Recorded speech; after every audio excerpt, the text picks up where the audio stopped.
In 2011, 22-year-old Jared Loughner would embark on a swift and brutal rampage that would make world headlines. Congresswoman Gabrielle Giffords was among those shot. Men. All of a sudden I heard a bang. Women. There's multiple people shot. And children. Oh my God. Would die at his hand. As the seconds ticked, the body count rose. It was just an eerie scene of people dead, taking their last breaths. And with it the question, what had driven this youth from the Arizona suburbs to commit his deadly killing spree? This is my genocide school.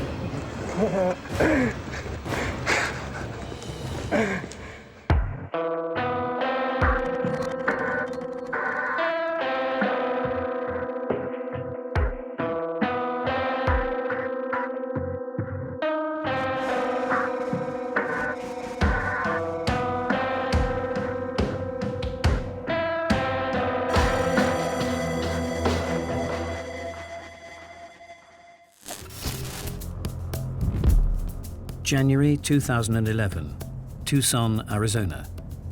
A thriving city set amidst an arid landscape in the southwestern corner of the United States. In a downtown shopping mall, recently re-elected Senator Gabrielle Giffords was about to begin a session of Congress on Your Corner, an opportunity for a meet and greet with the local residents.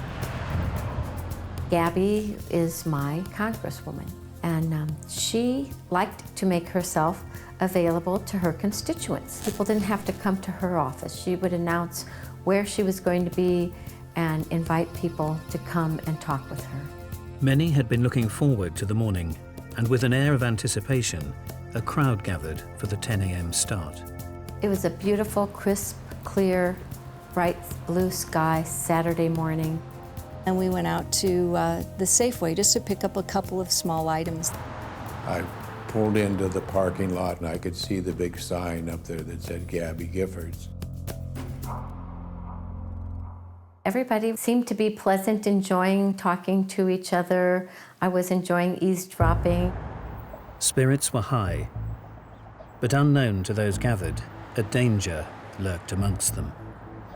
There were 12 chairs sitting in front with 12 people, mostly couples, sitting in those chairs. So I walked to the end of the 12 chairs. But just moments in, and the lives of those waiting in line were suddenly torn apart. Within seconds of us walking into the store, that the pop started. I was standing there talking to this couple, and all of a sudden I heard a bang. And then a series of pop, pop, pop, pop, pop, pop, pop. Bang, bang, bang, just like that. People started running into the Safeway, bloodied, screaming. They've shot the Congresswoman, they've shot the Congresswoman. I could see the shadow of the gunman walking down the sidewalk. And at point blank range, he was shooting everybody in the head. Pop, pop, pop, pop, pop, pop. And when I dropped to the sidewalk, I felt the bullet hit the back of my head. 911, where's your emergency? 911, there was a shooting at Safeway where Gabrielle Giffords was. Was somebody shot then, sir? Yes, the guy, it looked like the guy had a semi-automatic pistol. He went in, he just started firing. Is anybody injured? Did you say Gabrielle Giffords was hit? She's hit. Okay. I believe she's breathing. Okay, and there's other people that are injured? There's multiple people shot. Okay. Oh my God. 20584. The call came out and we heard the audible tones saying that there was a serious incident that was going on. And what I was told next was there was a shooting at the Safeway. A caller is reporting a shooting with a semi-automatic weapon. He shot at people, and he was last seen headed towards the Walgreens. He ran northbound out of the store wearing a black hoodie and blue jeans. And we have a caller who believes that Gabrielle Giffords was shot. That's multiple victims. There was lights and sirens the entire way. In just 17 seconds, the shopping mall had been transformed into a scene of bloody carnage. I couldn't accept, even then, even as I'm walking out, that there was actually somebody out there shooting. In the immediate aftermath, the ruthless spree became a global news story. We continue our team coverage on the mass shooting at a North Side Safeway. Congresswoman Gabrielle Giffords was among those shot. The gunman had injured 13 people and brutally murdered 6. Oh my God, there are dead people outside that door, right in your grocery store. And the world waited to hear who was responsible for the unprecedented and ferocious rampage. We will have some more information on the person in custody connected to these shootings. The Associated Press has identified the person, the suspected shooter, as 22-year-old Jared Loughner. But what had driven the young man from a peaceful Tucson suburb to turn his gun on his fellow residents and commit such a frenzied killing spree?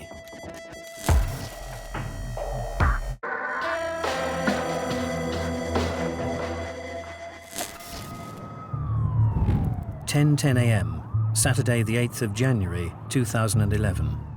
Tucson, Arizona has just been rocked by the actions of one young man, 22-year-old Jared Lee Loughner. All of a sudden I heard a bang. They've shot the Congresswoman. They've shot the Congresswoman. In a killing spree lasting just 17 seconds, Loughner had managed to end the lives of 6 people and wounded 13 more, including the critical shooting of Gabrielle Giffords. The Congresswoman appeared to have been his main target.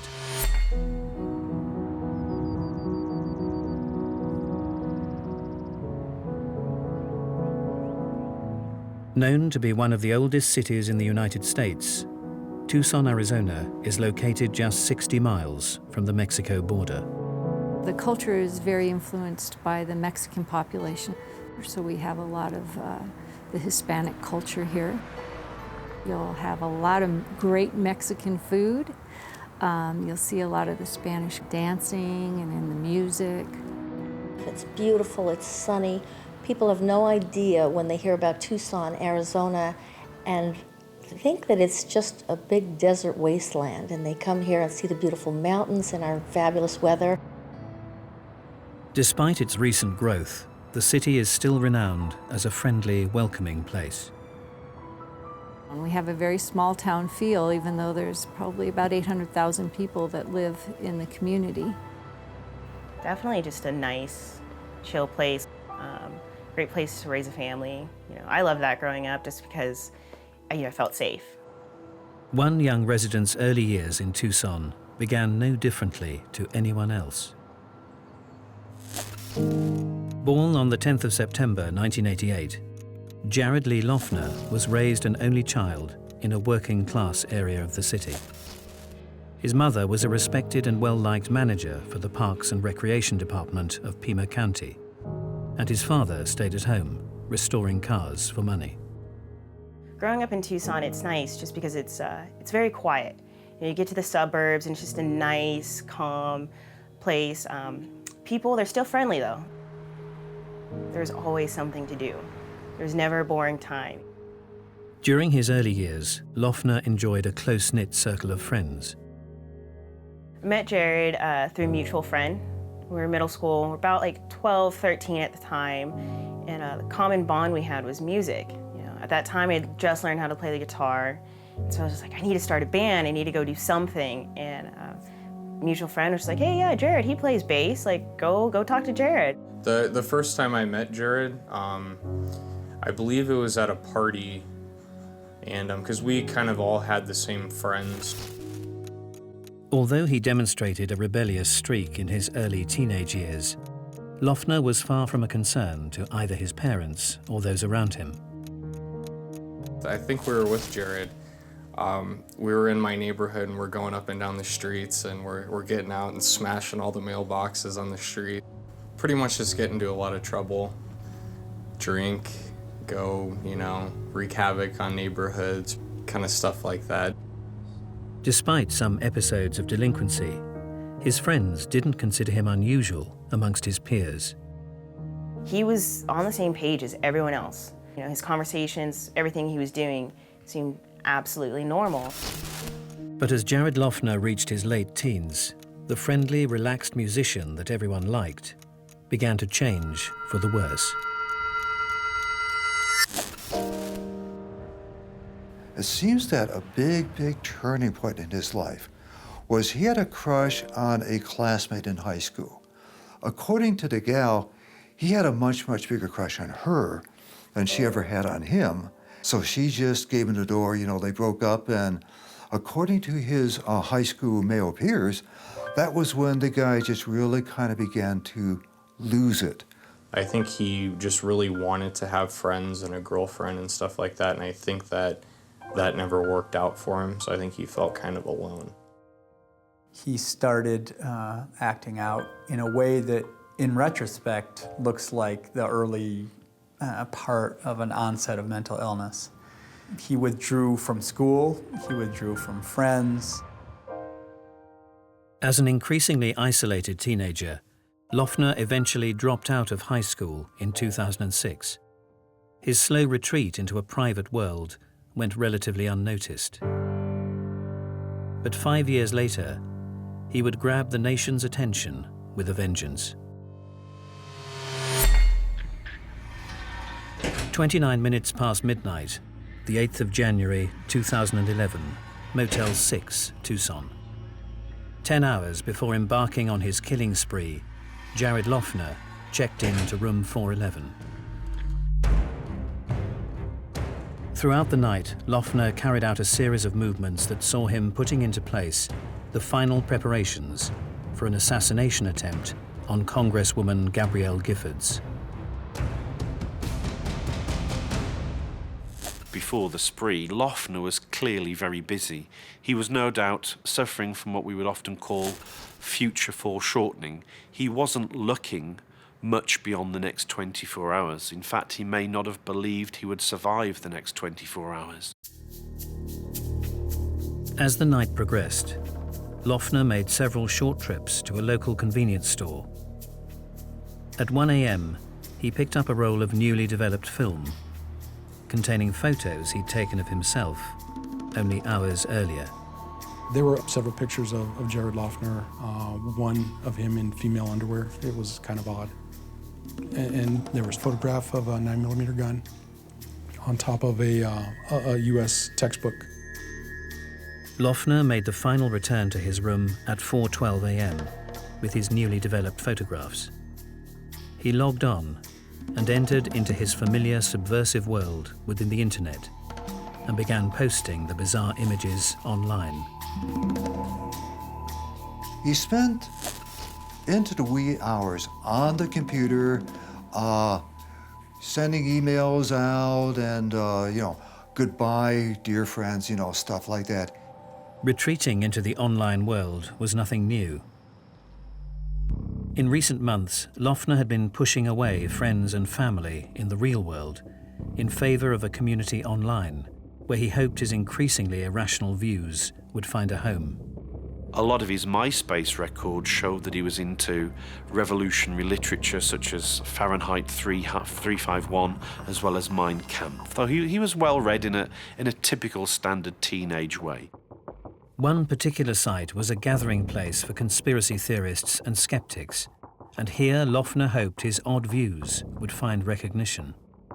He would often post long rambling comments, often about currency, about the Constitution of America, how high schools were an illegal act, and how gold and silver were the only true currency to believe in. Loughner's views began falling on deaf ears, some onliners even going so far as to suggest he seek psychological help. A lot of his fellow students and professors became really spooked, very freaked out by the guy's very, very bizarre behavior. He seemed kind of irrational, very irritated, almost demanding certain things, just not calm anymore, almost, just the total opposite. He was changing big time. He had a very, very bizarre temper, and I think he was starting to do drugs with the guys he was hanging out with at that time. He didn't really seem, always to be like happy-go-lucky or anything. He seemed like he kind of had like a dark side to him, or maybe a sadness.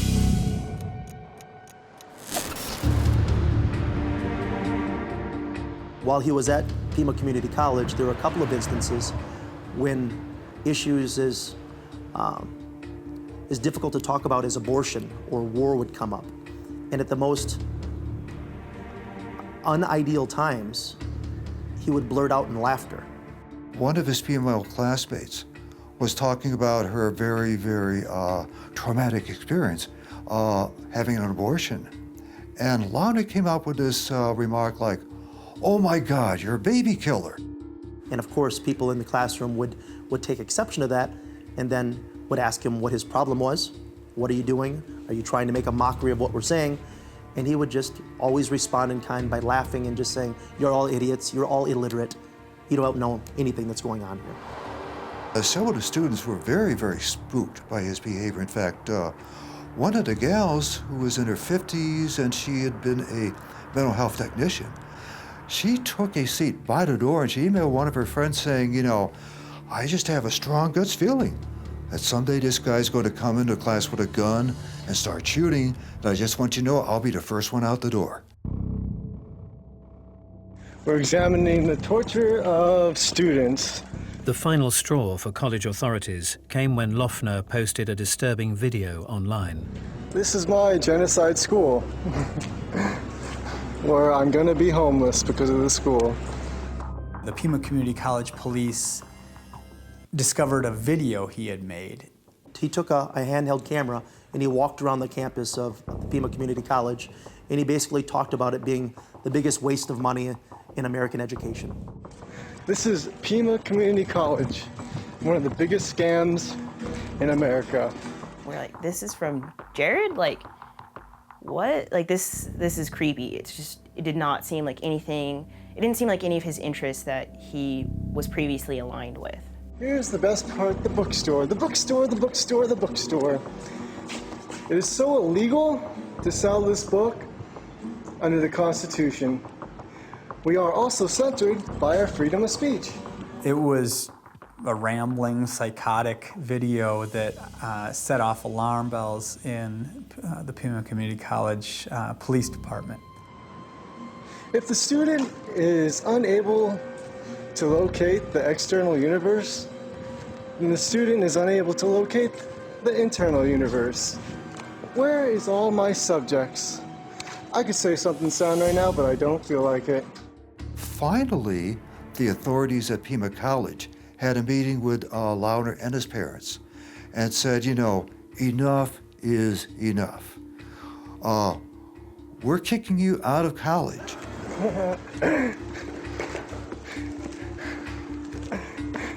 They gave him a letter. They said that he was suspended from school and that he could not come back until he had a mental health evaluation and an okay from a mental health professional, a psychologist or a psychiatrist. He was never able to produce that letter, of course. Thank you. This is Jared from Pima College. 7:04 a.m., the 8th of January, 2011. Just 3 hours before Loughner embarked on his killing spree, he again left his motel room and made yet another trip to a store. This time he tried to buy ammunition for a recently purchased handgun. He had attempted to purchase 9mm ammunition. However, his behavior was so erratic that the sales clerk denied him. Actually told him, I'll go check the back to see if I can find any extra ammunition. The clerk was, hey, something wrong with this guy. Came back and lied to Jared Loughner, telling him he had no ammunition to sell. The gun Loughner was trying to buy ammunition for was a high-capacity semi-automatic, legally purchased by himself only a few weeks earlier.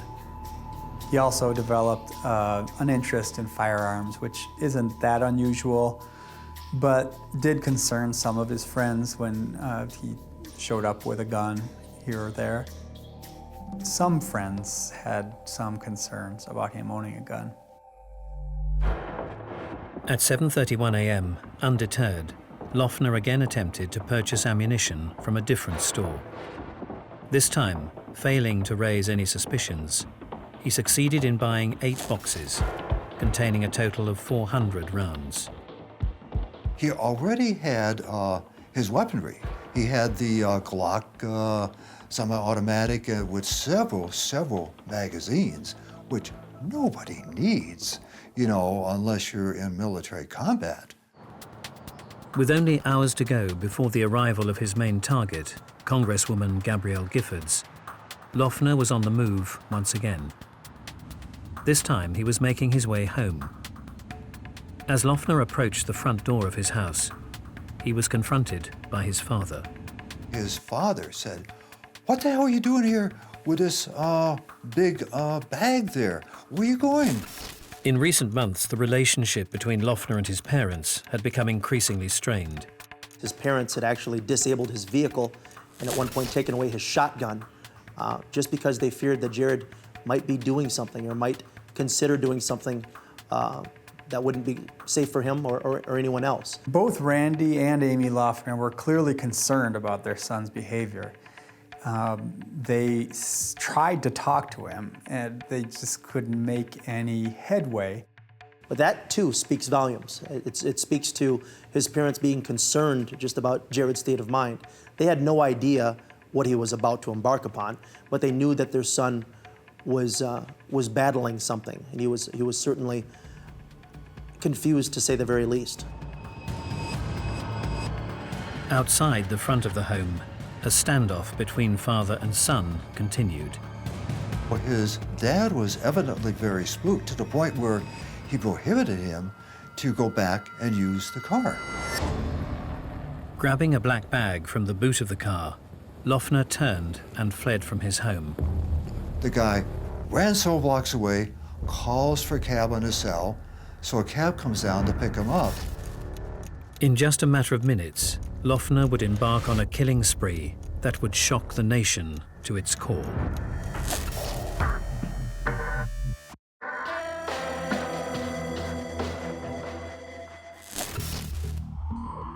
At around 10:10 a.m. on Saturday, the 8th of January, 2011, one of America's oldest cities was devastated by a brutal killing spree carried out by 22-year-old Jared Lee Loughner.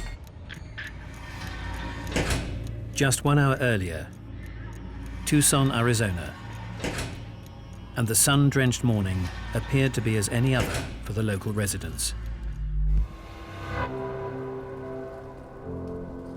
It was a beautiful Saturday morning, early January. It's a time of year that people who live in southern Arizona cherish because it's usually 70 degrees or so. It's sunny. It's a beautiful day to be outside. It was an absolutely normal day for me. It was a relaxed Saturday. I didn't have to work. I was going to do some grocery shopping, go visit my mother. Sunny, warm, just a glorious day, and my husband and I went out on a walk. I had woken up fairly early that day, was just, cleaning, doing various things, and I had gone to the gym. January 8th was a day off for me. It was a Saturday, and I was at home with my family and enjoying the time that I had to be with my wife and my daughters. For these residents, their lives were about to become unintentionally entwined with the arrival of Senator Gabrielle Giffords. What was supposed to be happening at the Safeway that day was what's called a Congress on Your Corner, and it's a program that Congresswoman Giffords had installed in which she would meet on occasion with her constituents. There were telephone calls made out to the constituents the previous day, informing them of the event, and it was just an opportunity for her to interact with the people of Tucson and get a feel for what some of the items or some of the political issues they had on their mind. I got a robocall from Gabby Giffords saying that she was going to have a Congress on Your Corner event Saturday, January 8th, and I went to thank her for her hard work that she does for us. Unbeknownst to Gabrielle Giffords and her team, what was supposed to be a very low-key, relaxed gathering had in fact a very real and present threat attached. Jared Lee Loughner had a burning hatred for the Congresswoman that could be traced back to an incident years previously. Loughner had actually met Gabrielle Giffords at a rally similar to the one where he committed his spree. He had actually been to a prior talk that our Congresswoman gave, and he raised his hand, he had a question. And he basically asked, quote, "What is government if words don't have meaning?" Congresswoman Giffords obviously didn't really know how to answer that question because it's sort of without any context, how would you answer that? This was something he used to always say, words have no meaning. And she was kind of like, nonplussed by that, said, well, thank you, and let's move on to the next question. He took that slight very personally, and it's something that grew in him over the months and years that followed. And it became not only a curiosity, but it became a very directed hatred toward Congresswoman Gabby Giffords. A later exchange would compound the hatred he felt towards her. He also wrote to her office, and her office wrote back to him, but they made the mistake of addressing the letter to a Mr. Loughner rather than Loughner, and this angered him and proved that he was clearly intellectually superior to the people who were in power. So he had no respect for politicians, state, teachers, or authority. This kind of killing spree is not political. It comes out of psychopathology, not politics. And Jared Loughner would have opened fire under these circumstances, even if he had never met Congressman Giffords. At 9:54 a.m., Loughner arrived by taxi outside the Safeway store. Lots of small behavioural clues from Loughner's behaviour before the spree show that he was completely lucid and coherent. He took a taxi to the supermarket where Giffords was speaking. He had the money on him to pay. He gave a bill to the taxi driver and insisted on the change, so he clearly knew what he was doing and where he was. Just yards away, Loughner's intended target was about to greet those who had been queuing to meet her. When I went down there that day, I pulled into the parking lot and I could see the big sign up there that said Gabby Giffords. And so I parked the car and walked up there. Now there was probably 25 people in line. There was a number of elderly women and men. Appeared to be couples, some not. There was a woman just slightly older than me with a little girl with her. And when I got about 6 feet from Gabby, one of her aides, Gabe Zimmerman, who I'd never met before, came out and talked to me and told me I'd have to get to the end of the line and sign in. Gabrielle Giffords is there just about ready to start her Congress on the corner. And I turned to my husband, I said, you're lucky that I'm not more political, or I would make you stop right now while I shake her hand. And he's like, come on, let's get inside and get the Brussels sprouts and the milk and get out of here before it gets too crowded. So we are walking in. The shooter is walking out at the exact same time. At 10:10 a.m., Loughner's killing spree began. All of a sudden, this crazed guy comes barging his way through this line, way up to the front, takes out this pistol and bang! He opened fire, shooting Gabrielle Giffords directly in the head. Gabe Zimmerman, who was one of Gabrielle Giffords' leading aides, he immediately ran up to her aide, and he took a bullet in his head, which immediately killed him. Within seconds of us walking into the store, that the pops started. I knew immediately it was a gun. I was standing there talking to this couple, and all of a sudden I heard a bang. I had no idea what that was. I'd never heard a gun fire before. And it wasn't until people started running into the Safeway, screaming, they've shot the Congresswoman, they've shot the Congresswoman, that my brain woke up and went, oh my gosh. I saw him just as a figure walking, as a shadow. Turning to his left, facing the queuing line of now shocked attendees, he rapidly opened fire again. He pulled the gun up and he aimed it right at my head, and then he brought this hand up to grab the gun. If I ran to the north or ran to the west, I might make myself a target. So I laid down on the sidewalk, hoping that he would not notice me. When he brought this hand up to grab the gun, I dropped to the sidewalk. And when I dropped to the sidewalk, I felt the bullet hit the back of my head. And I went right on down and laid on the sidewalk. As the frenzied attack continued, Loughner turned his gun on the then district director, Ron Barber. Another attendee, Judge John Roll, leapt in between the two in a moment of sheer bravery. John Roll pushed him under the table, jumped on top of him, and took a fatal wound in the back.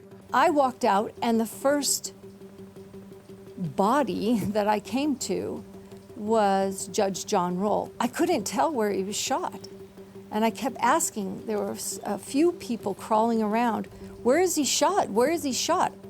I just started doing CPR. It was futile. I mean, he was just gone. He saved Ron Barber's life, but lost his. After emptying his first magazine, Loughner attempted to reload his gun to continue his spree. In the seconds that followed, a bystander seized the opportunity and picked up the nearest chair, hitting Loughner across the back. And when this person tried to hit him with the folding chair, his left arm flew out, and that gave me a chance to grab his wrist. And I grabbed his left wrist just like this and stuck my foot in front of his feet and hit him just as hard as I could with my right hand. During the struggle that followed, Loughner fell to the ground. I hear, get the gun, get the magazine, and I knelt up, and as I knelt up, I'm right at the small of the back of the shooter. I took my hand and I grabbed that I had his left wrist with, and I slid it right up to his throat like that.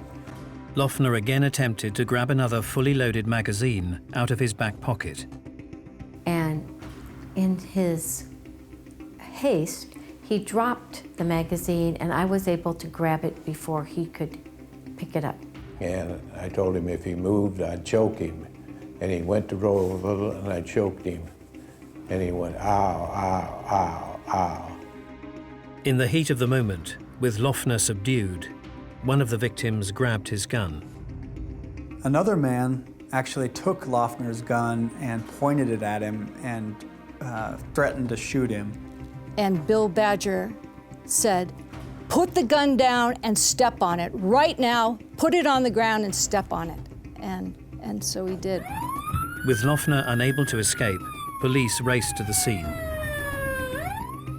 Requesting additional units. Shall I ask the other frequencies? There are multiple victims. We need a lot more units here. And fire is sending everything they have. As I was heading there, the dispatchers were giving us more information. When the initial call came out and I heard those audible tones, the only information I was given was that there was a shooting, and as I was responding was when the updated information was given. Customers have tackled the suspect. They are holding him down at the Safeway. With the gunman restrained, he was soon in police custody, and news of his identity began to filter out. One of my close girlfriends, she calls me, and I answer at this time, and I'm like, where are you? What's going on? She's like, I'm at Safeway. And I'm like, okay, well, are you all right? She's like, I don't know what happened. She's like, but it was weird. She's like, I saw this young kid, and he looked familiar, and he had a gun, just point blank shooting people. I remember getting out of the gym, and my phone, I had like 20 missed calls, all these different, text messages. Have you heard? Have you heard? It's Jared. And I was like, was he shot? I know there's gonna be fatalities. Like, was he one of them? She's like, no, dude, he was the person who shot everyone. And I was just beyond shocked. But what drove this lifelong resident of Tucson to commit such a devastating rampage?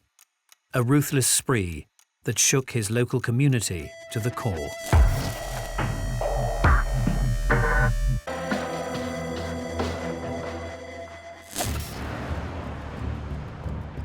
At around 10:10 a.m.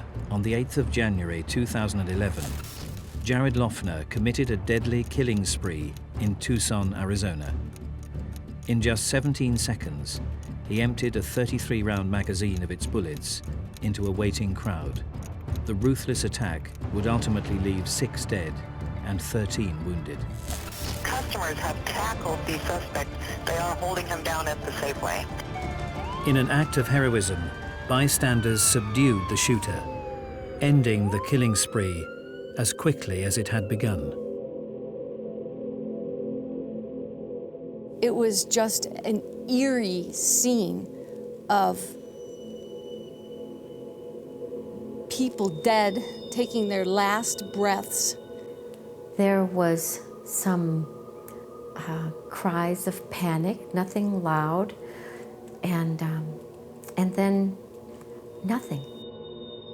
5 minutes after the last bullet was fired, police arrived on the scene, where Loughner was immediately placed in handcuffs and removed from the devastating aftermath of his killing spree.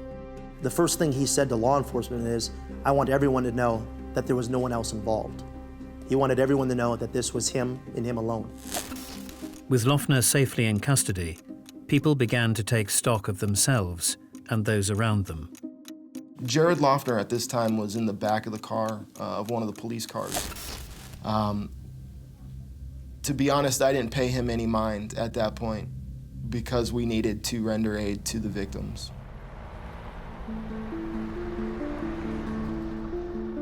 There wasn't that mass chaos, a mass of people running like you would almost expect. It's almost like they came together and began to help each other. I had my blinders on, and I was taking care of the people that were right here. I'm laying there, my glasses are broken. I grabbed my cell phone out of my pocket and I clipped my number here at the house, and Sally answered the phone and I said, Sally, I've been shot, but I'm okay, but I need you here right away. I actually said to him, what do you mean? I thought maybe there'd been a robbery. I simply didn't know. He told me where he was, and when I got off the phone, I immediately forgot. I was just absolutely in shock. A 9-year-old child was also amongst the victims that morning. Well, the one memory that I don't think I will ever be able to purge from my brain is looking over and seeing one-handed CPR being done on a tiny little 9-year-old girl. I realized how desperate it was when somebody came up to me and said, there's a little girl, and it doesn't look like she's going to make it. Tragically, on the way to hospital, she died. Amongst those critically wounded was Congresswoman Gabrielle Giffords, with a serious gunshot wound to the head. Jared Loughner's bloody rampage had left 13 people seriously wounded and 6 dead. Bill did what he did by knocking this man to the ground and holding him there was of absolutely no surprise to me whatsoever, because that's Bill's character. That's how Bill's made. Along with the young child, 5 adults were also victims of the brutal spree. Dorothy Morris, Judge John Roll, Phyllis Scheck, Dorwin Stoddard, and Gabe Zimmerman all lost their lives at the hands of one man, Jared Lee Loughner.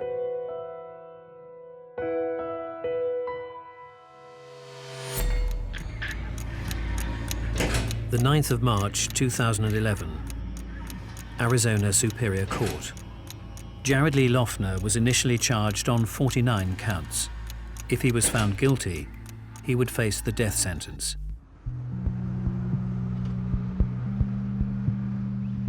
At his first court hearing in May 2011, he had an outburst. He was